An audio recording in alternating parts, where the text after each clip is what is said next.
Pons. So in this we will be studying the concept competency, external features of pons. Cerebellum overlies and hides the dorsal aspect of brainstem. The brainstem includes midbrain, pons and medulla. In the ventral aspect, the pons is clearly evident. Rostrally, the superior pontine sulcus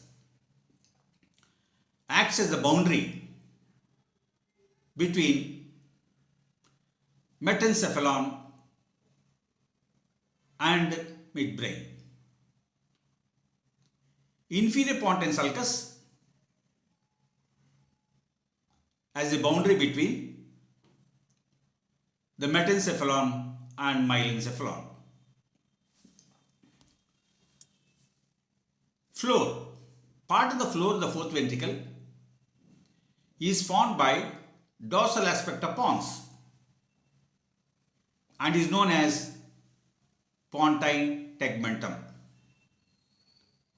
This houses the nuclei of trigeminal, abducent, facial and vestibulocochlear nerves. Cranial nerves, that is 6th, 7th, 8th, leave the brainstem at the inferior pontine sulcus. Trigeminal nerve exits brainstem through the middle cerebellar peduncle. Now, another competency, that is to draw and label transverse section of pons at upper and lower level. That is the facial colliculus and the trigeminal nucleus level. So picture showing the brainstem, that is midbrain, pons and medulla. So they form the brainstem. In myelin strained section of pons, we can see the following structures from top to bottom. As you can see in the picture, fourth ventricle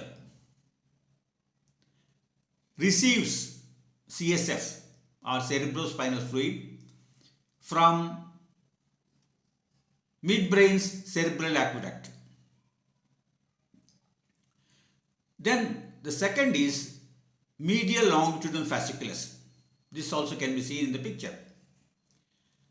Carries fibers that integrate the movements of our eyes, head and neck.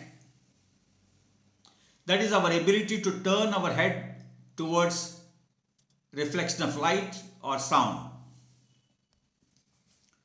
Then superior cerebellar peduncle. The superior cerebellar peduncle carries information from cerebellum to forebrain. Then middle cerebellar peduncle.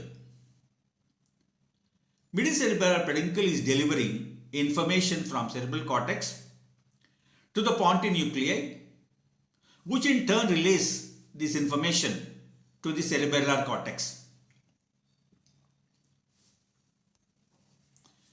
Then corticospinal tract. So these can be seen in the picture. So corticospinal tracts carry motor commands from cerebral cortex to the spinal cord. Then the nucleus locus ceruleus. The locus ceruleus meaning the blue place. This nucleus synthesizes the chemical neurotransmitter noradrenaline, or otherwise called as norepinephrine.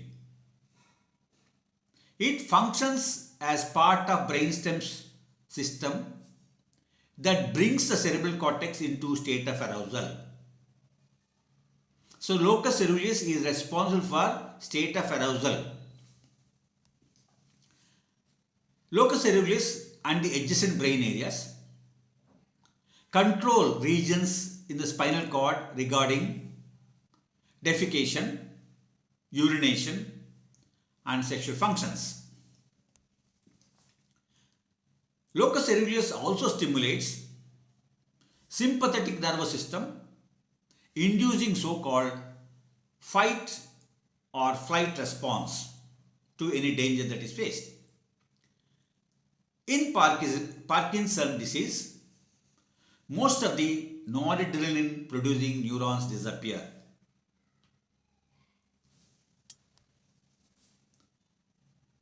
Then pontine nuclei. Pons has great number of pontine nuclei distributed along with corticospinal tract. These cells receive information from cerebral cortex. These cells receive information from cerebral cortex, process this information, and then relate to cerebellum.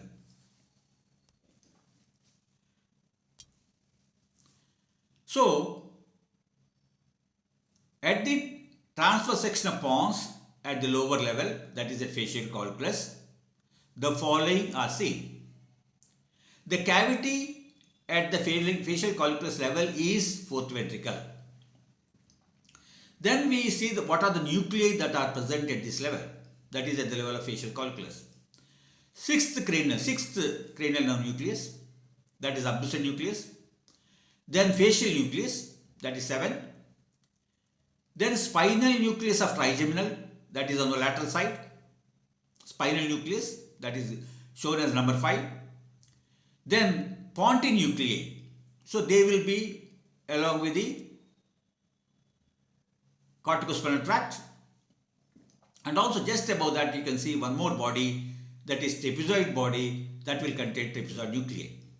So the nuclei present are abducens nucleus, facial nucleus, spinal nucleus of trigeminal, pontine nuclei, and trapezoid nuclei. Then we go to motor tracts.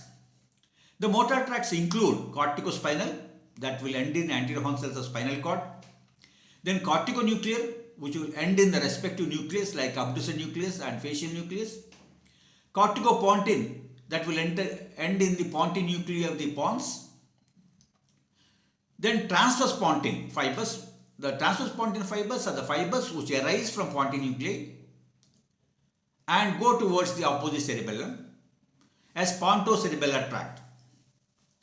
Then we have medial longitudinal fasciculus that will integrate along with the vestibular nucleus and abducens nucleus, that is our ability to turn our head towards the site of sound or light. Then coming to sensory tracts. So sensory tracts at this level of pons are spinal tract of trigeminal, then medial lemnisci, then spinal and lateral lemniscus. That is, in short, they are MTSL. So medial to lateral, they are medial lemniscus, trigeminal lemniscus, spinal lemniscus, and lateral lemniscus. Lateral lemniscus is responsible for hearing. Then in this picture, there is, you can see that there is a process that is occurring here that is called as neurobiotaxis.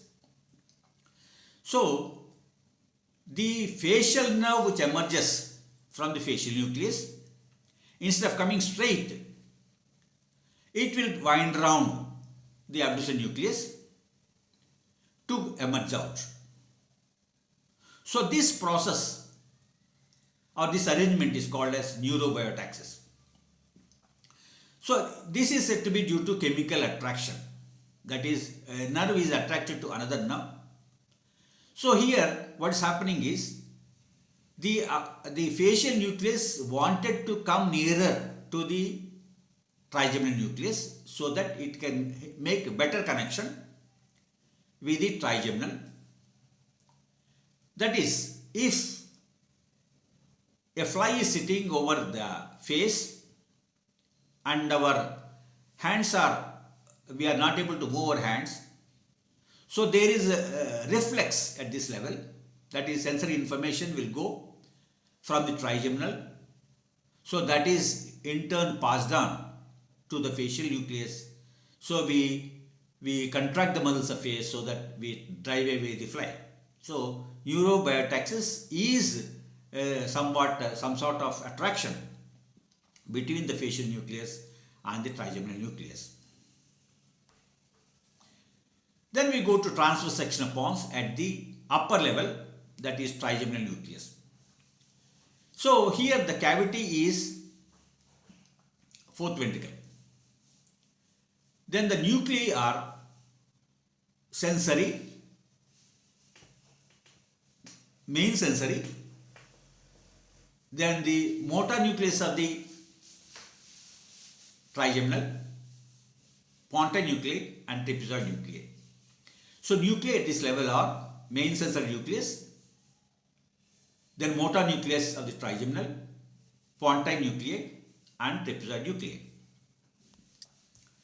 Then coming to motor tracts. So motor tracts are corticospinal, corticonuclear, corticopontine and transverse pontine, and even medial longitudinal bundle. Then coming to sensory tracts. So because medial lemniscus, that is MTSL, medial lemniscus, trigeminal, spinal and lateral lemniscus. So these are, so that also are shown in one group like MTSL. M stands for medial, T stands for trigeminal, S stands for spinal and L stands for lateral, that is hearing. Then we go on to study another competency, that is enumerate the cranial nerve nuclei in pons with their function. Anytime if you want to look left or right, we need to contract the lateral rectus of one eye and the medial rectus of another eye simultaneously. Theoretically, this could be accomplished by having separate parallel inputs to both sets of motor neurons. However, we evolved a different mechanism to achieve the same end.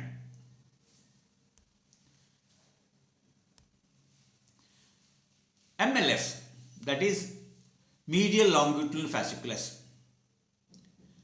Abducens nucleus contains not only motor neurons for ipsilateral lateral rectus.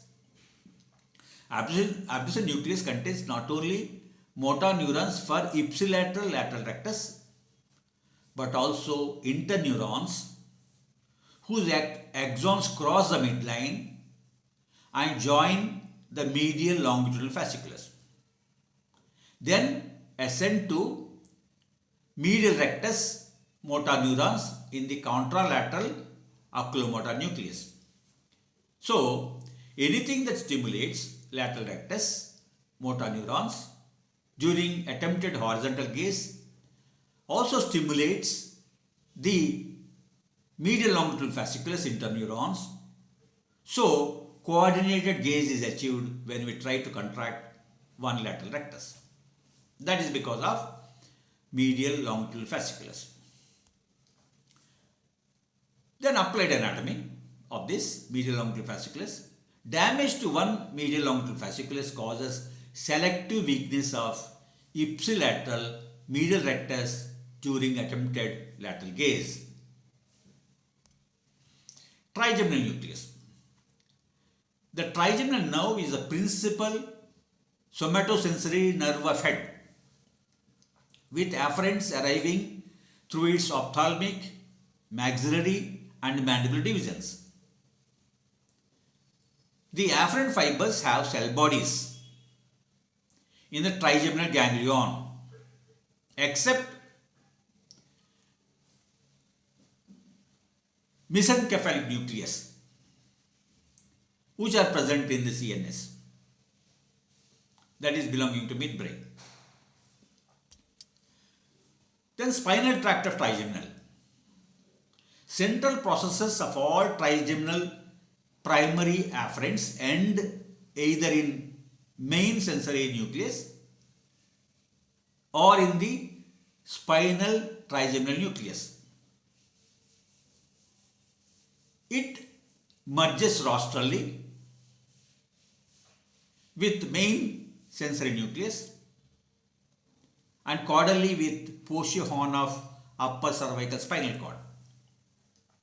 The fibers headed for spinal trigeminal nucleus get there by traveling lateral to it through the spinal trigeminal tract. Motor neurons for masseter and other muscles of mastication are located in the trigeminal motor nucleus. So, trigeminal motor nucleus is medial to main sensory nucleus in the pons.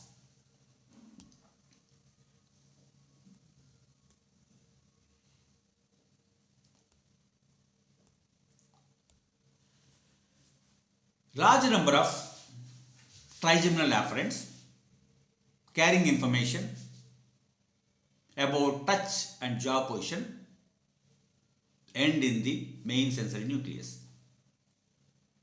The main sensory nucleus is the trigeminal equivalent to posterior column nucleus. The second order fibers from the main sensory nucleus cross the midline, join the medial lemniscus and reach ventral posterior medial nucleus, that is VPM of thalamus. The VPM motor neurons then project to somatosensory cortex of postcentral gyrus and adjacent areas. Coming to pain and temperature, small diameter trigeminal afferents carry pain and temperature and some touch information. They end in portions of spinal trigeminal nucleus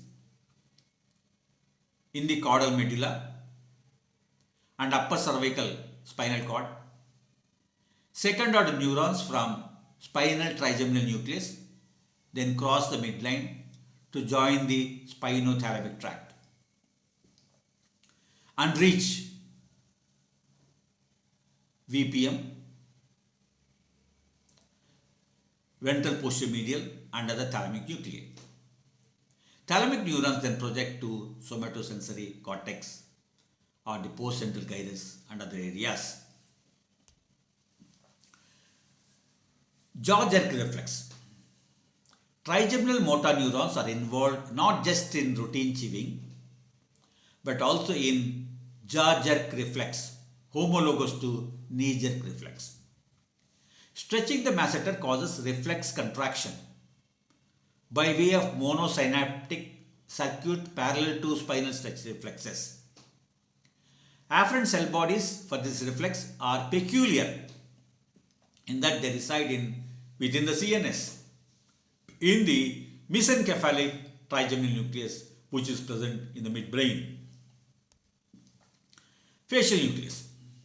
A major component of facial nerve is the axons of motor nerves for the muscles of facial expression. These originate in the facial motor nucleus of pons but loop around the abducens nucleus as the internal genu of the facial nerve before leaving the brainstem to innervate ipsilateral half of face. Blink reflex. Brainstem reflexes, like other spinal reflexes, involve interneurons. Many of these reflexes are protective in nature, like the spinal flexor reflex or withdrawal reflex. An example is blinking both eyes when an object touches either cornea. Afferents for this blink reflex travel in the trigeminal nerve, that is ophthalmic division. The efferents, cell bodies in the facial motor nucleus, in the facial nerve, innervate orbicular sacculae to close the eye. bilateral innervation of both eyes. There is a bilateral innervation of both eyes. So, touch to one eye will result in blink of to both eyes. It is good to remember that oculomotor nerve opens the eyelid and the facial nerve closes the eye. Although damage to oculomotor nerve, that is third cranial nerve, can result in drooping eyelid, the facial nerve innervates the muscles around the eye to actually close the eye. Upper motor neuron lesion. Upper motor neuron damage affects upper and lower parts of face differently. Corticobulbar fibers to the motor neurons for lower half of the face are mostly crossed, corresponding to the way we move. Both sides of lower face relatively independent. That is, we move lower face independently, left side or right side. However, corticobulbar fibers to the motor neurons for upper half of face are distributed bilaterally, corresponding to the way both sides of upper face usually move together. All parts of the face except the ipsilateral lower quadrant can be made to contract by one cerebral hemisphere. So, unilateral corticobulbar damage causes weakness of only one contralateral lower quadrant. Lower motor lesion. In contrast, unilateral damage to the facial nerve or nucleus causes weakness of entire ipsilateral half of the face.